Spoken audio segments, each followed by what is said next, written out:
거 진짜 힘드네.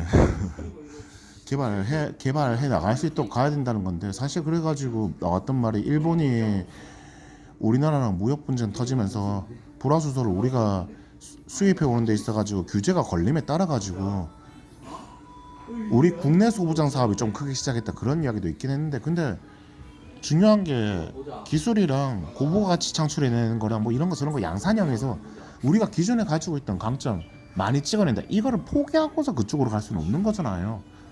그걸 유지하고 있는 상태에서 다른 거를 길러내야지.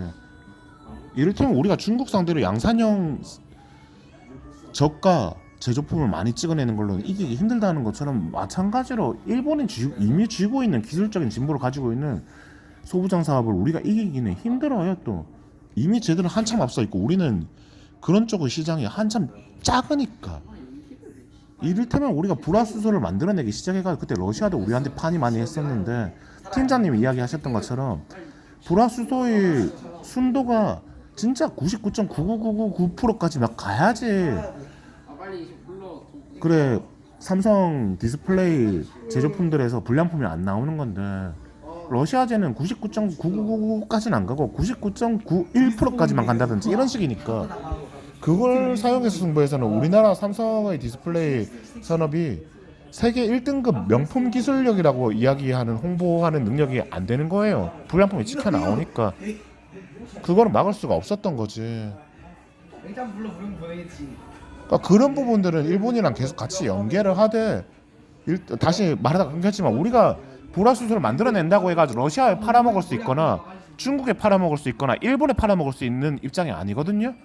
그러면 기술력을 진보시킬 수 있는데 한계가 있어요. 나라가 돈을 많이 투입한다고 해도 결국에는 기업의 기술력이 올라간다고 하는 건 시장 경제를 통해서 올라가는 거지, 국가가 R&D 예산을 많이 퍼줘봤자 시장성이 없는 건 한계가 있거든요. 반드시 스마트 팩토리 산업이 정부의 지원이 끊기는 순간 수익을 하나도 못 벌어들이는 업체라고 한다면은, 그거는 생존이 불가능한 업체인 거랑 마찬가지로, 고객사를 많이 확보할 수 없는 기술력과 마진 수준으로는, 그러니까 뭐라고 해야 되지?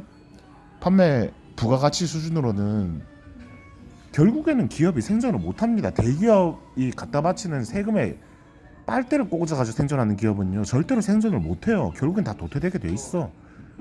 그럼 우리가 갈 길이 뭐겠습니까? 일본이랑 그렇게 계속 같이 산업적으로 연계하면서 불화수소를 받아오면서 디스플레이도 만들면서도 일본 업체랑 경쟁해가지고 우리가 살아남을 수 있는, 일본에 수출을 해가지고 불화수소 말고 다른 소부장 사업에서 우리가 시장성을 길러내가지고 일본 업체들의 우리 기초 학문을 응용해서 만들어내는 제조업 산업을 시장 경제 승부해가지고 이겨가지고 일본 시장을 우리가 먹을 수 있는 그런 기업을 만들어내야지만 우리나라 제조업이 승부력이 생겨가지고 사다리를 타고 올라갈 수가 있는 나라가 되는 거거든요.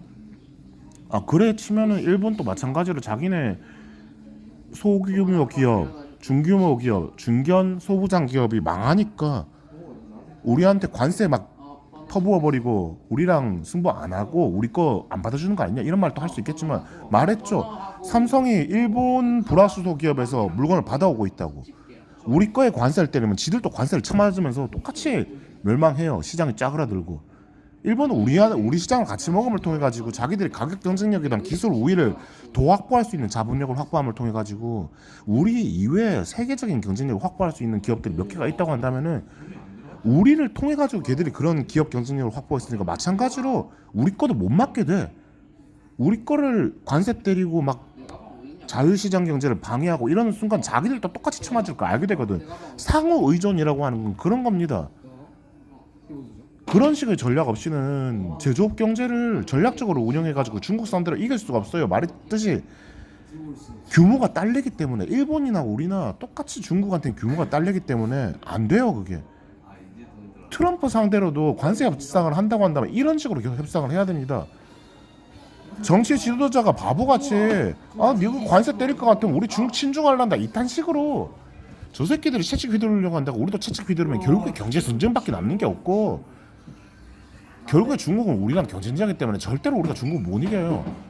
무조건 반중해야 됩니다. 결국에는 반중 이외엔 길이 없어요. 반중이라는 게 정치적인 반중이 아니라 경제적인 시장 경제에서 승부로서의 반중 이외에는 우리가 중국 이길 길이 없어요.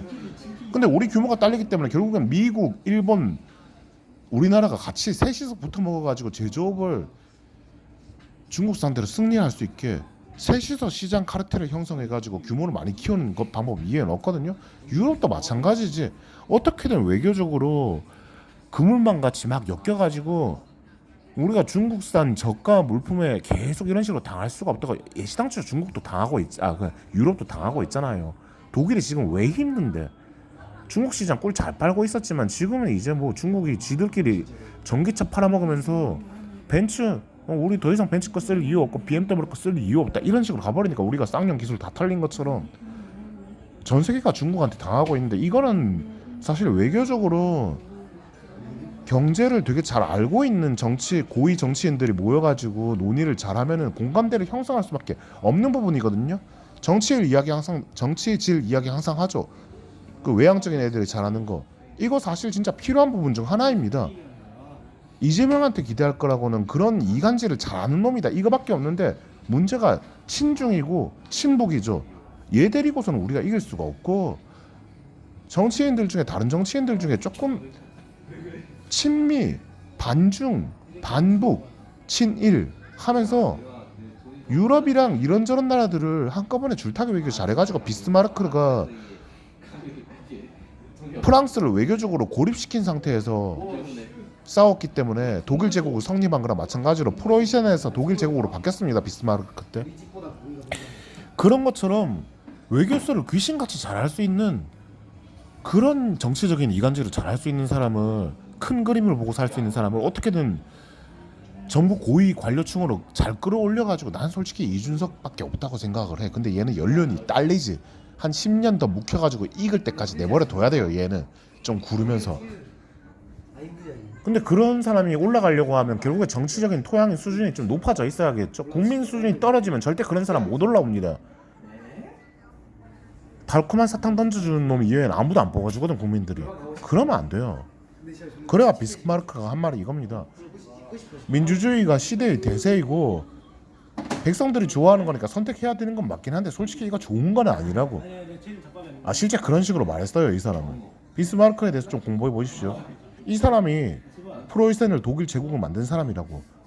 나라를 부강하게 만든 사람입니다. 결국에 1차 대전이 터지면서 독일이 진 이유도 비스마르크를 내쳐버렸기 때문이에요. 이 사람이 만들어 놓은 외교적인 그물망을 전부 다 그 다음에 이제 빌헬름 2세인지 비스마르크가 모셨던 황제 다음 세대 아들이 전부 다 엎어버려가지고 우리 독일이 좀 힘 좀 세네 하면서 일본이랑 들이받고 미국이랑 들이받고 미군 쫓아내버리고 하는 것처럼 그런 식으로 외교 운영하면서 독일이 결국에 전쟁 나서 망했거든요. 2차 대전도 결국에 1차 대전 졌던 것 때문에 일어난 거예요. 찾아보시면 압니다. 그런 부분에서 사실 왕군주제가 진짜 문제이긴 하죠. 후계자가 절대로 앞에 선대의 왕만큼 대단한 사람일 거라고 기대를 할 수가 없는데도 불구하고 권력을 다 물려받고, 마찬가지로 귀족 정치도 비스마르크가 괜찮은 재상이었다고 해도 그 다음 때의 재상이 괜찮다고 할 수 있는 보장은 아무것도 없거든. 우리나라 조선시대 정저임금 때 그렇게 잘 만들어놨던 재상들이 바로 권력을 독식하기 시작하면서 세도 정치로 빠지면서 나라 망해버렸던 것처럼 민주주의가 결국에 필요한 건 맞아요. 국민들 수준이 높아져야지만 민주주의가 재기능을 하지, 아니면 세도 정치랑 차이가 없습니다. 정치인들은 귀신 같거든. 권력 잡기 위해서 백성이 멍청하다고 한다면은 충분히 휘두를 수가 있거든. 나라 망할 때까지. 마오쩌둥 기억하십시오. 문화 대혁명 잘 아시죠? 홍위병 잘 아실 겁니다. 역사는 반복됩니다. 반드시. 마무리를 지어야겠네. 자, 최초의 선도자로 변해야 된다. ASML 이런 거는 우리가 따라잡을 수가 없습니다. 빠른 추격자, 최초의 선도자. 우리가 지금 강점을 가지고 있는 거 있죠? IT 산업 강점 가지고 있습니다. 일본의 메신저는 라인밖에 안 써요. 그거 전부 다 네이버 겁니다. 네이버가 지금 본사 기업이 뭔지는 모르겠는데 견제 받아가지고 결국에는 일본 지역 서버 일본 기업 걸로 됐지 싶긴 한데, 우리나라 더 이상 서버 정보가 넘어오지는 않는다 싶긴 한데, 그런 연유 앞으로도 발굴할 거 많을 거예요. 왜냐면 일본은 IT 선진국이 아니거든. 얘네 팩스나 돌리는 국가입니다. 진짜로. 하이패스도 제대로 안 써요. 현금 박치기 하는 나라입니다. 늦어요. 이상.